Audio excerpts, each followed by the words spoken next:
So the United States government has officially told everybody that cares to listen that Bola Ahmed Tinubu, who is president of Nigeria at the moment, has been and would always be a CIA asset.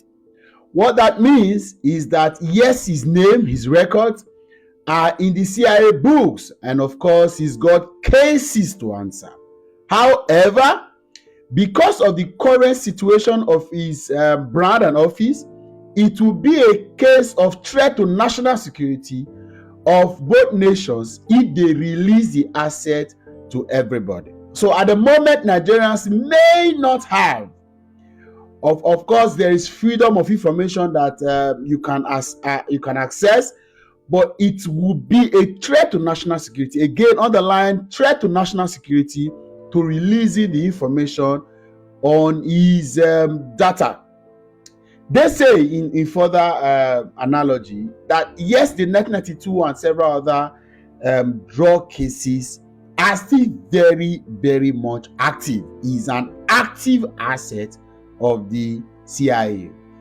I know for a fact that this is Bulaba and Hulabalu. I personally didn't want to give this news a chance to even look at it because I have my disappointment with the United States Big Brother rule. Of course, they've got to also hold their own in the alliance with Nigeria. But this is enough. Like I told you, exposing corruption and fighting corruptions are two different things.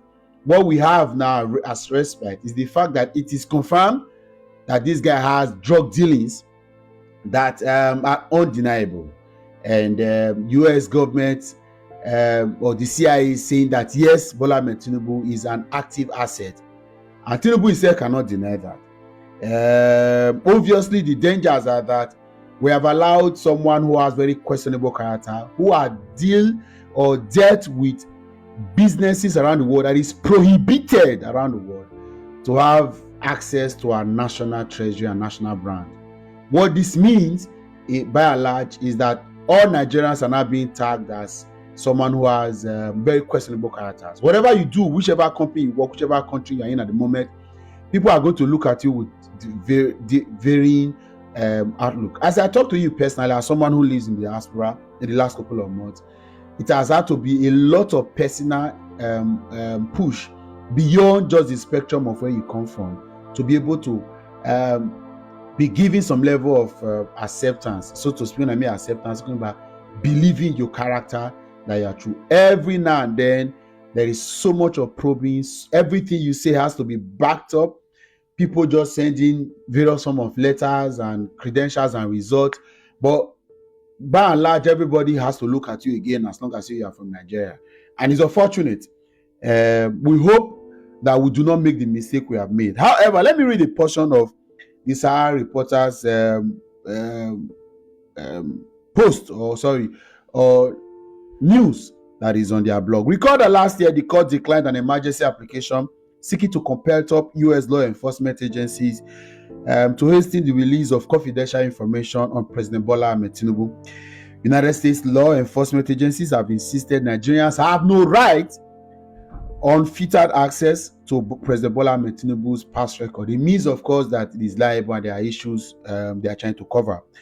The position was stated in a memorandum filed by the Central Intelligence Agency, CIA, the Federal Bureau of Investigation, FBI, and the Drug Enforcement Administration before the United States District Court for the District of Columbia, which renowned journalist David Odeyin shared on Twitter on Tuesday night. Recall that last night the court declined an emergency application seeking to compel top U.S. law enforcement agencies to hasten the release of confidential information on President Bola Ahmed Tinubu. Given an update on the case, David Odeyin said the three U.S. agencies had filed their defense against the summary judgment concerning President Bola Ahmed Tinubu's drug trafficking investigation record.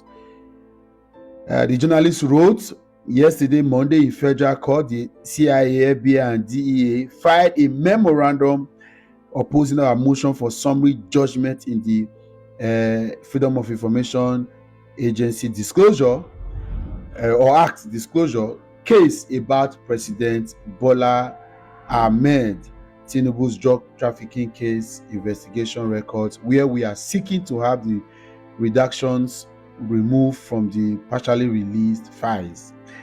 Okay, because there were some files released, of course, you remember, and some of those files did have quite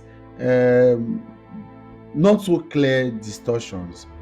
For example, the case of gender, the case of a few things that were there. So in the filing, the CIA effectively confirmed that the Nigerian sitting president is an active CIA asset, and except from the CIA filings read, human sources can be expected to furnish information to the CIA only when they are confident the CIA can and will do everything in its power to prevent the public disclosure of their cooperation. In the case of a person who has been cooperating with CIA, official confirmation of that cooperation could cause the target to take retaliatory action against the person or against their family or friends.